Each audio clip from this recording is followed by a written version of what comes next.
Hi there. Welcome to The PrevenTable, the podcast giving you a seat at the table with conversations about the intersection of alcohol, drugs, and mental health in everyday lives. Take a seat and join us.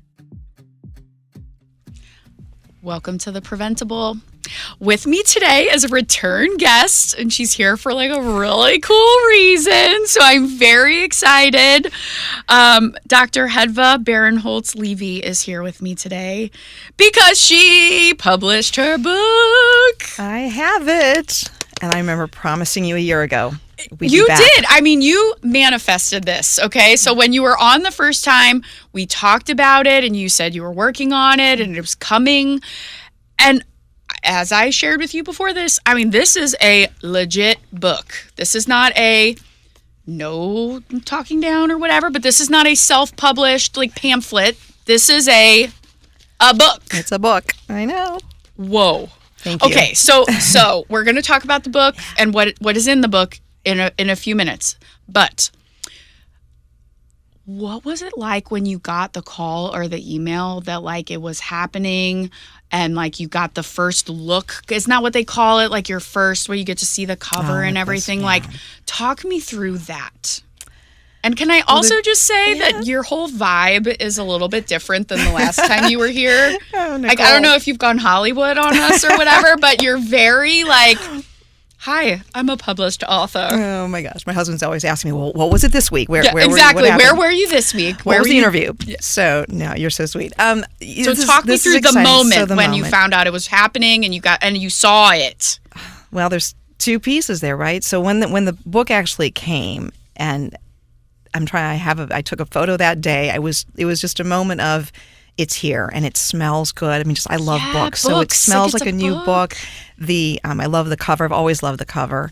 And I just took a moment. I did the social media photo shoot outside in my backyard, and it just came so naturally to say perseverance pays off. I was just so pleased and proud to have this finished final copy to hold and touch and page through. How long has this been in the works?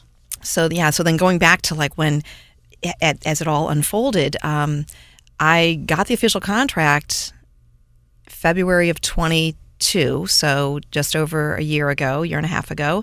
And you get the contract, sorry, help me through this. You get the contract based on an idea, or do you have to provide like some chapters in advance, or a little of each? So, backing up, first I got an agent, and so I had my agent. You did go Hollywood. And, okay. Shout out to Eric Myers. He's based in New York, and he's phenomenal. He took me on as a client, and he had then it was his turn to pitch to publishers. So he worked on that very diligently for me, and Skyhorse Publishing came through for me, division of Simon & Schuster. And that was so fancy. Last February of, like I said, 22. And that's all based on a proposal. So when you write a nonfiction book, the proposal has to be all written out, which means every chapter has to be laid out and summarized, essentially, and then a couple example chapters. So I really went off of only one sample chapter when it was being pitched to the different publishers. And based on that premise of why the book is needed, and you have to present complementary or comparable titles to what's out there. So you really have to pitch why this book is important, why it should be published, and why I'm the person to write it when you do nonfiction. So it sounds like a grant on steroids. Probably. And I've never done a full grant, so there you go. Whoa. But it was, right, you're talking a 20, 30-page document. So a lot of heart went into it, and also my promotional plan, how I'm going to promote the book, the platform it's called, once it's out, to get the word out and get all those people interested to want to buy the book.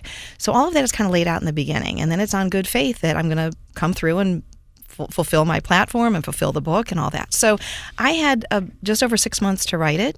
So last year was a very busy year for me. I had, like, all the chapters were sketched out, but I had to go back and now fill them in, essentially. In addition to your other work in your and life. I had a little hiatus. Fortunately, I could downshift some things and upshift writing because this had to get done, and that was priority.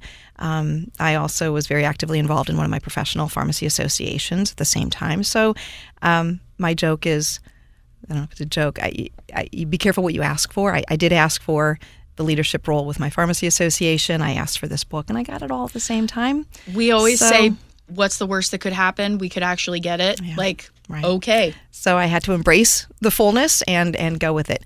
So busy rewriting essentially and sketching out all those chapters. And at that point in time, was it confirmed that it was happening while you're writing these chapters? Did you get a letter that says was there, this is happening? Okay. And was so interesting. Back in the spring, maybe probably just after you and I had met, I talked with the editor, my editor at the publishing house, and she talked about the cover. And I hadn't really thought about what did I want on the cover. Threw out a couple ideas, and one thing, if you look on the cover, I mentioned to her just an aha moment. A sun rays, this rising up of enlightenment. I wanted my book to maybe it's your medications, right? Just that think about something a little differently. There's hope, there's opportunity, and so that's the little tidbit of how that part got onto the cover. And she gave me a couple options, and we selected this one, and I've gotten a lot of compliments on it. Yeah. I like it a whole lot. Yeah, it's very clean looking, but it's also, I don't know. I mean, you know how they say you can't judge a book by its cover? I don't know. Sometimes you can. Sometimes you have to look at it. Sometimes you can. But we like this one, maybe. Exactly. So tell me a little bit more about your publisher. Is Skyhorse, right? Do they typically do books like this? Do they specialize in nonfiction? Have they ever done a book kind of in this realm before, or was this a leap for them? Great question. I actually, one of the, a similar book was written along this genre, and here I can talk a little bit about comparably what's been published in this area and what makes yours unique. Mine is unique, exactly. So several, I want to say maybe at least 6 or 7, maybe 10 years ago, a bit ago, a physician had written a book about are your medications dangerous or something along those lines. And so that was Skyhorse Publishing, coincidentally. So I don't know but that was many years ago. So they have been in this genre, if you will.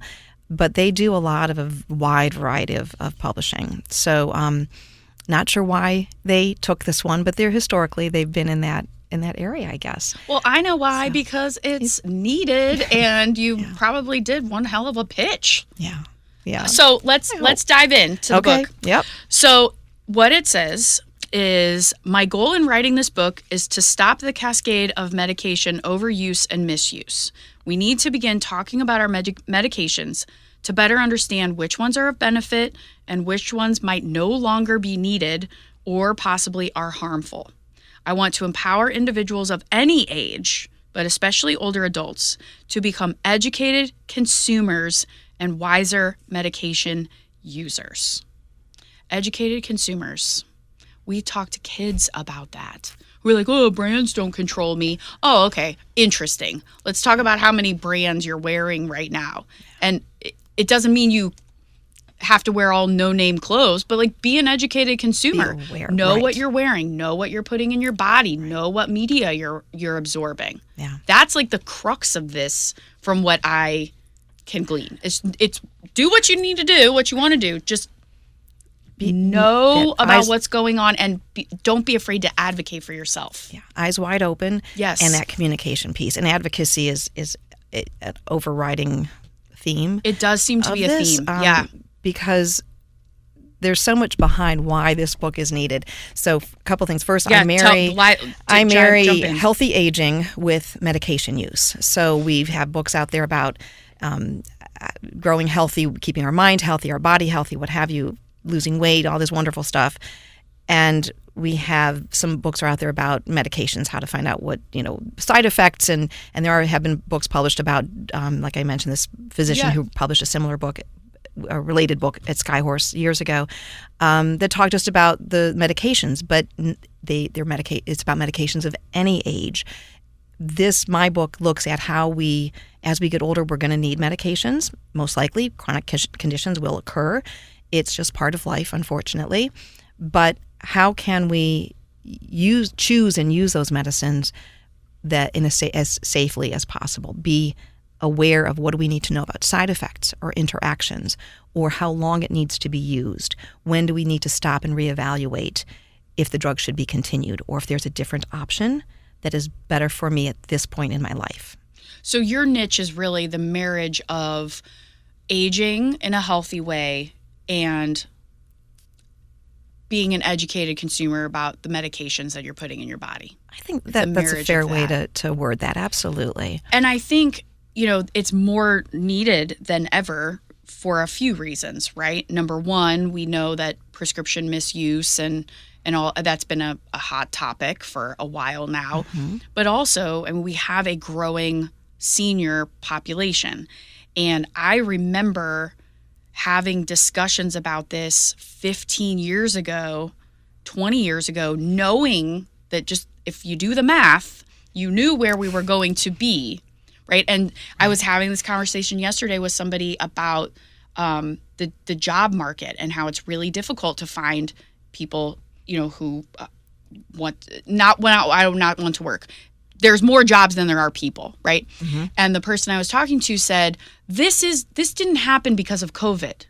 If you look at trends, this happened because we have people retiring and population. Yeah, our population So have shifting. you just been like, has this, Yeah, you're there. So the ballooning of our aging population. So the numbers are out there. If you look at trends of, we know the numbers of 10,000 baby boomers are turning 65 every day, they say, right? In the next, say that one more time for the people in the back. Say it one more time. 10,000 people are turning 65 every day, right? There you go. It's funny. It's not funny, but it's funny. But then, so 20 million, somewhere in that number, in the next 15-ish years or so, will become older adults, 65 and older in the world of medicine. And we have diabetes, we have obesity, we have heart disease, we have chronic health conditions that will always be there. I hope that we will get better at preventing some of these. But yes, to prevention. But we need to take care of ourselves as we get older. We need healthcare professionals to do that. The other piece, again, another facet of why this book is so helpful, why consumers need to know about it and have this as a resource, is we don't have the geriatric trained healthcare professionals for this ballooning aging society, as you just mentioned, right? So if we have what is about 2% of physicians and pharmacists have the geriatric training, who's really looking after us as we age? And these, again, medications have nuances for us as we get older. I have chapters about potentially inappropriate medications. I have a chapter about high-risk medications, drug interactions, adherence, how we just following the instructions of how to take a complex regimen, affording the medications, right? There's all these nuances as we get older, and we don't have a well-trained healthcare professionals to help us. So this book, I want everyone to be armed with that knowledge. Like you said, be informed, understand what's being fed to you, right? A pill for every ill. Maybe that's not the way we need to go. Mm-hmm. And in your situation, is there another way to look at it or understand, if I take that pill for my ill, what are the risks of it? What are the benefits? Mm-hmm. Is it likely to help? How might it harm me? Going in eyes wide open, right? So if you are in knowing the risks, if that's still a choice that you're willing to make, you at least understand what those risks are, and kind of consent to those. And how to watch for them, right? Yes, so a lot of what we do is, every medicine has a side effect. And I'm very careful in this book to point out, sometimes we need those medicines. And this does not present as anti-medicine to me at all, which is nice. I say somewhere in the introduction, if I tend to be a little negative or bring up those harms, it's because we have to acknowledge that they're there. So almost lost my train of thought, but understand where the medicine can be helpful and monitoring. So knowing that there might be side effects, there likely will be a side effect. It may not be bothersome, but if you notice this symptom, call your doctor or pharmacist right away, so we can evaluate it and make a change if necessary, rather than let the symptom go on. Another thing I talk about, the consumer, is the end of the healthcare chain, if you will. So it starts with prescribing the medicines, and then the pharmacist will dispense it, and then the patient gets it at home. How do you feel day to day when you take your medicines? If something's different, say something. Yeah. Maybe it's your medication, right? Right. So that, again, where that title comes from. Well, so there's a lot that you said that I want to unpack, but I think the thing that I really appreciated was some of your takeaways in the afterword. Okay. Because it's one thing to read a book and it kind of like formulates all of these thoughts. And I don't know about you, but sometimes I get really lost in a book and I'm like, yes. And I take notes and whatever. And then I sort of sit it on the shelf and I might look at it a couple of however many times later. And I'm like, oh, wow, I should really, But this, I feel like you had 3 really solid sort of action items or specific call outs. So you said, literally, as I leave you with a few closing thoughts. Number 1, for patients, consumers, and family members, don't go it alone. This isn't a substitute for healthcare. You need to, talk to your physicians. Talk to your professionals. That's what they're there for. So that was kind of your one call out. Ask questions. Yep. People are so afraid, and I think we talked about this the last time you were on, to challenge somebody in a white coat. Mm-hmm. And it's not necessarily a challenge. It's a question. It's a question. Let's just talk about it. But then you also said, and this is what I wanted to really hone in on, number 2, for healthcare professionals, be patient when patients come to you with more questions and asking for more information. If this book has done its job, this will become much more commonplace. I mean, I know when I stand at a store and somebody has a question for the pharmacist, usually there's like an eye roll. And like, here we go again. But you're actually saying warning, you're going to be getting more questions. And if I've done my job as an author, then you should be getting more questions, which is awesome. And then the third thing, for healthcare systems and payers of healthcare, we need, and this is why I love you so, we need to place medication use in the bigger context of healthcare, wellness, and preventative care. Pharmacists need to be more accessible as part of the team to improve medication use. And everybody, patients, prescribers, can benefit from the pharmacist's expertise. To me, those are 3 very specific shout outs. Be an educated consumer, because everyone is one, okay? Yep. If you're a healthcare professional, get ready to answer those questions. Don't roll your eyes. Have those conversations. It's part of your job. Let's lean into this job that is vital. It is life-saving. And, hey, let's also think about medication as a tool, but maybe not the tool or the one magic pill, if you will. And the other piece of that third component, looking at the payers, the bigger picture, pharmacists have such a valuable contribution to the healthcare team, but there are issues right now with our status as primary care providers. We're not reimbursed for services that we provide. Wait, I'm sorry. Break this down for the lay person. Sure. So tell me again. Concept. So pharmacists right now cannot be reimbursed by insurance for doing medication reviews, essentially. There are some exceptions, but in general. So they're not getting paid, essentially, for doing the things that are so necessary and doing the consultation and stuff like that. We have to kind of fight for it and pull for it and go down certain very careful avenues. So I don't want to misspeak. And I know, but just pharmacists who know will go, wait a minute. Right. So but we are not such we cannot directly bill for our cognitive, for our thought, our clinical expertise. What you went to school for. Right. So much of what pharmacists do, and this is just historically how healthcare is developed, pharmacists are tied to the product. And so we're working very hard to get away from that. We can provide so much more. So in that last piece, medications have to be looked at the bigger picture. We've always talked about if as a pharmacist, if we do our job, medication costs might go up because we're treating things better, people are taking their medicines better, but overall healthcare costs will go down. We used to say that when we did a bunch of bullying lessons. It's like, if we're doing our job, when we leave, there will be more reporting. So it's going to look like bullying's going up, but it's actually being talked about. But then overall, it will subside. Right. I mean, that makes sense. I love the analogy. Thanks for, it's relatable, right? Yeah. It's different ways to look at it.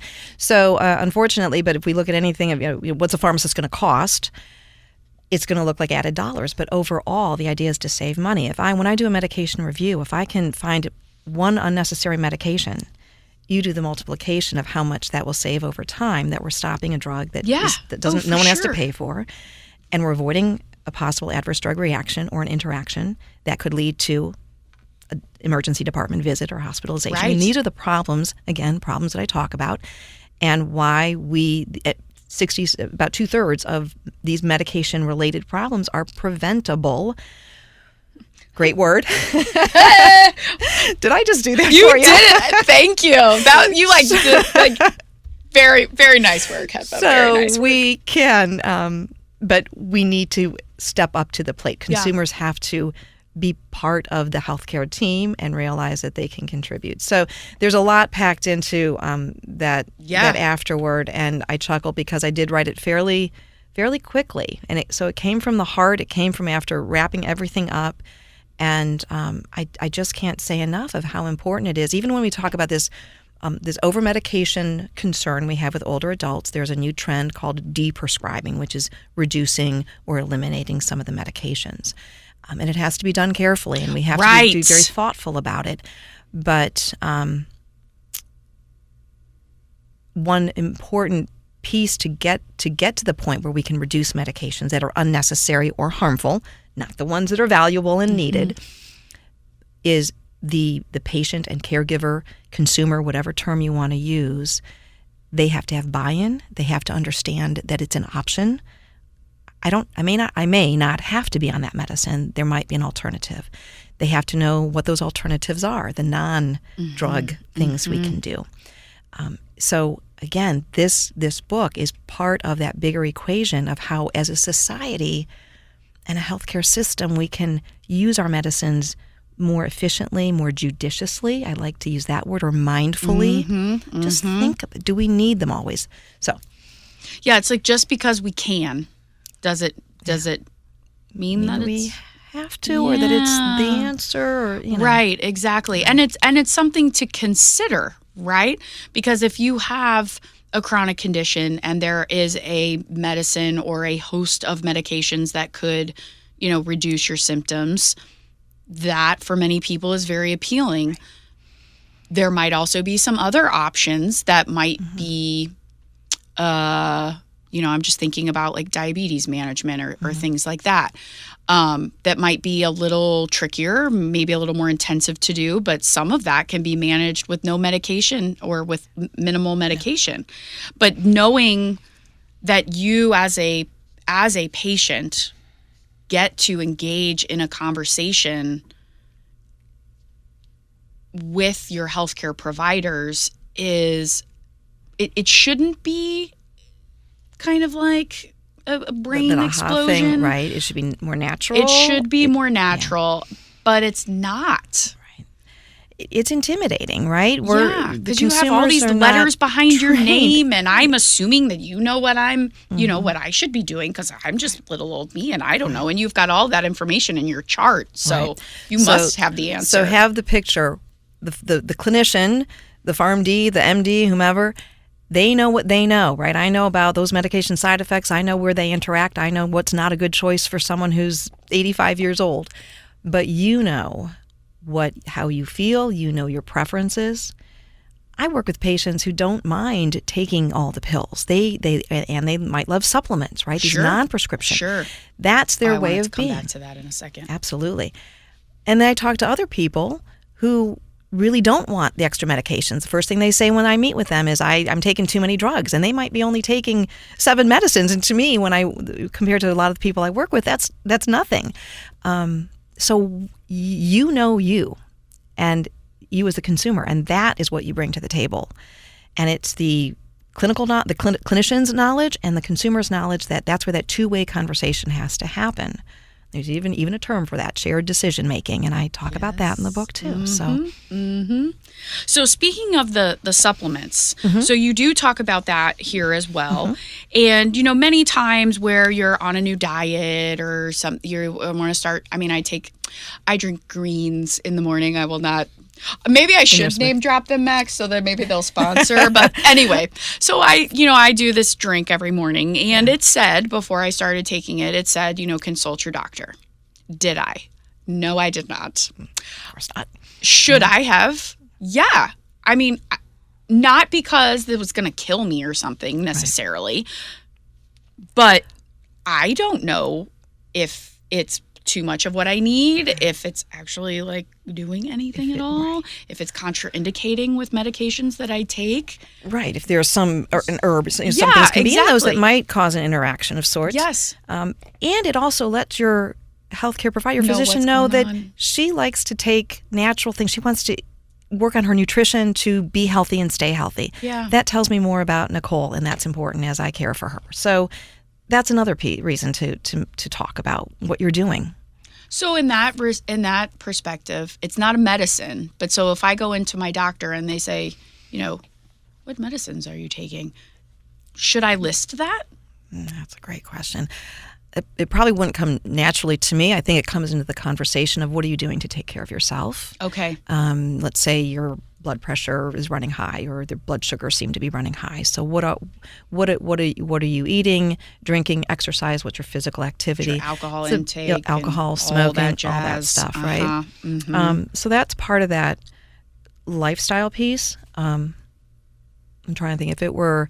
I'm not asking for your. I'm just like. Yeah, I'm just thinking. I don't know if I were taking a smoothie or something. Should people actually mention something like that? I don't know. Like if they're taking fish oil, for example. Well, that's a given, right? Any obvious tablet kind of thing. That is a given. Important. Okay. That's a dietary supplement, and that's key. I don't think a lot of people realize that if they're taking fish oil, that they should tell their physician. Do you think people, Max? Would you think of that? I'm breaking the fourth wall again. Would you think of that? Probably not. I wouldn't even. I mean, I would think the same thing with like a multivitamin. I would categorize like fish oil as that. And I don't think that when I got asked by a doctor, like, what medications are you taking, I don't think my, like, daily multivitamin is something that would occur to me to include in that. But should we? This is a really good conversation to have. So, yes. So okay. I talk in my book. How right. do you make a medication list? So it's prescription medicines. It's your over-the-counter drugs, OTCs. Those are your pain medicines and cough and cold products and all that stuff. Pepto, you got it? All that stuff. And then there's the dietary supplements. And those absolutely are medicines, right? And I talk about how this is what we teach kindergartners. I'm listening. I'm listening. It's a drug, okay, right? Okay, it's something you put in your mouth. Yes. So yeah, those absolutely need to be on your list, and you want to tell your doctor about it. When I'm hesitating, and I get your questions, like if I were taking like even trying to think some of the liquid supplements, if I were taking an Ensure or Boost, those have nutrients and those have other vitamins and minerals in them that. Maybe you're getting too much of something, right? If you're taking a multivitamin, you're taking an Ensure or this, a special smoothie drink in the morning that has additives, it's part of the picture. Whoa, you're blowing my mind right now. That's interesting. Yeah, I'm trying to think if I don't think I'm misspeaking. It's all part of it. Absolutely. Do your doctors like you? Or when you come in, are they like, whoa, here she comes. I, have cleared my calendar. Right, you're fine. And oh my gosh. What do I want to say? I want to say, let's just steer clear. But the one I will tell you, you'd get asked that question, did you? You did not. One of the easiest physician visits. First of all, I try to stay healthy. I just do annual checkup kind of thing. So fortunately, I don't have a lot of questions. But when I remember having a cough, a respiratory something or other going on, and I needed to see my doctor because it was going on long enough. Do I need an antibiotic or what's happening? And I remember I purposely, I just didn't ask questions. I said, And I remember the physician, I think there might have been an antibiotic with that one, but she was she ran down the other things she has to check. Are you getting enough calcium? Make sure you get your antioxidants. And I just said, knowing in the back of my mind of, I deal with this another way, or I don't need the calcium supplement. I'm drinking my milk or whatever it was. But I made it easy on myself, and I said, yes. So I chuckle, but yes, I tend to be the challenging one. How would you know that? Come now. But it's kind of my best friend is a nurse, and it drives her insane because she always seems to be around situations where somebody's like, is there a nurse in the building? Is there anyone here? And she's always like, She doesn't want to be called on. God. But she's a nightmare when it comes to doctors, because she's already investigated all of the things, and, she's taken her x-rays to get a second opinion. But as she tells me, I say she's a nightmare. She's actually just advocating for herself because she has a peek behind the curtain that a lot of other people don't have. And you bring up a couple points. I want to talk about the Dr. Google. We know when we're all seeking information on our own, right? Dr. Google. But I think I think it's helpful to come in with what we understand, but get clarity. Make sure you run it by someone. Have the conversation with your physician. Run it by your physician. This is what I think is going on, but don't derail the physician from using his clinical skills and judgment and doing what he or she needs to do. Because it really should be a combination, it's both, right? Right. But accessing information on the internet, we all want to go look. We all want to learn as much as we can. There's so much on the internet. That's again my last chapter of my book, right? Mm-hmm. How we can go to more reputable, reliable sources and sites, but always check that information with your healthcare professional. So what I'm snickering because I'm dying as I'm reading this last chapter, health and drug information on the internet. I'm laughing hysterically because it's like things you shouldn't have to say, but you're saying, right? Okay. So first consideration is finding out who's sponsoring or hosting it, right? So is it an advocacy organization? Is it the government? Is it a private company? If there are advertisements, how many are there? How is it displayed? More reliable websites tend to end in .gov, .edu, or .org.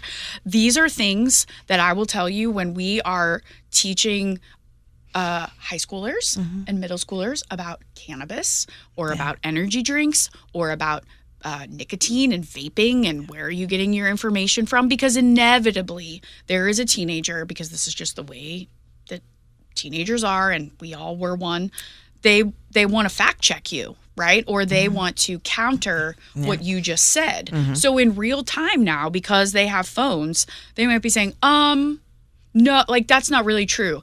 And so then you have to pause and say, okay, tell me more about that. What is the source? Yeah. Oh, well, it's, philipmorris.com. And you're like, okay, let's think about that one. Let's have a conversation about sponsored research and what this looks like.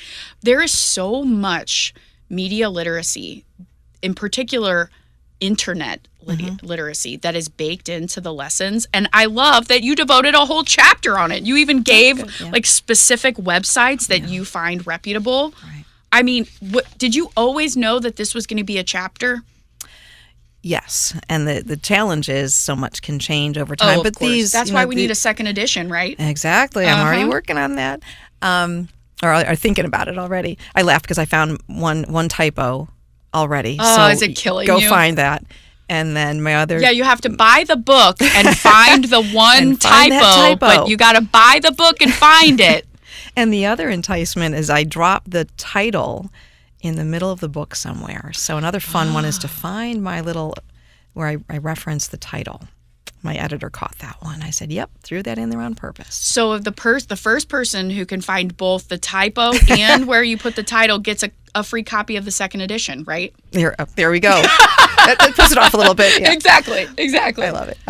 But you always knew that this was going to be a chapter? That had to be. It has to be, right? So when you're talking about how to use your medications more safely, and the original title that I was sitting with for over a year was Safer Medication Use, actually. So this current title came about last minute.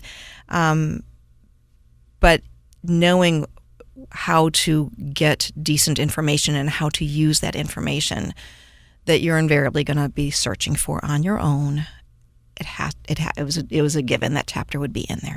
Yeah.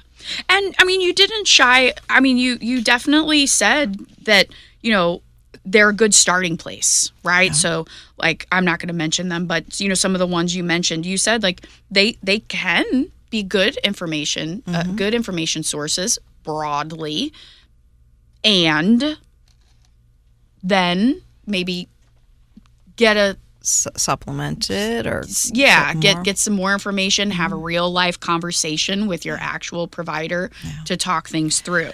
Because so much of what's on the internet is going to be fairly generic, right? It'll be widely very broad, I guess. I almost want to say a little bit like the information when you pick up your prescriptions at the pharmacy and you have the papers stapled onto the bag, right?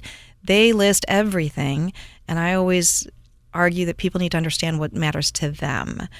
So when you look on the internet, your medication might stay on there. It's for seizures, but you're taking it for pain. Well, what's that all about? Do I have seizures now? I mean, so you can be misled or be confused.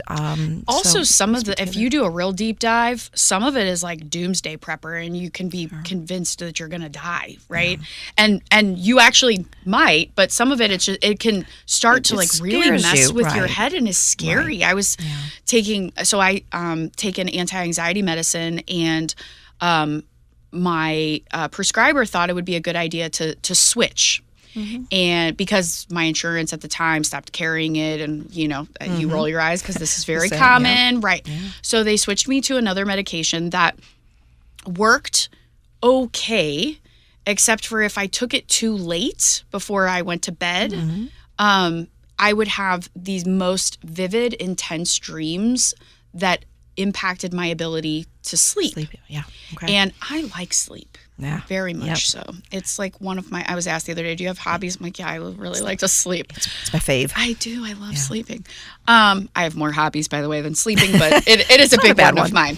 So, and I'm taking this medication, and I'm noticing that I have to literally take it at a certain time. Otherwise, if I miss, dreams. then I either can't take the medication, or I'm knowing that I'm going to have terrible dreams. Yeah. And some of the dreams were like not nice dreams, right? Wow. Yeah. So I started looking online, and I kept seeing like, does X medication like impact sleep? And I would see some that was like, it impacted my ability to fall asleep. And I'm like, okay, well, that's not really my problem, but and like it was almost like dismissing my symptoms or what I was experiencing. Yeah. But then there was this whole other weird like sub thing that was like, yes, and I was having these, thoughts of suicide, and because I couldn't get to sleep and all of these things, and I was like, whoa, like I do not want that, and it freaked me out. And so I went into the doctor, and I was like, we either need to try something different, or I'm gonna just have to pay because I don't want this. But I will admit to you, it took way longer for me to do that than I should have, because in my brain, I was like, well, she clearly knows what she's talking about.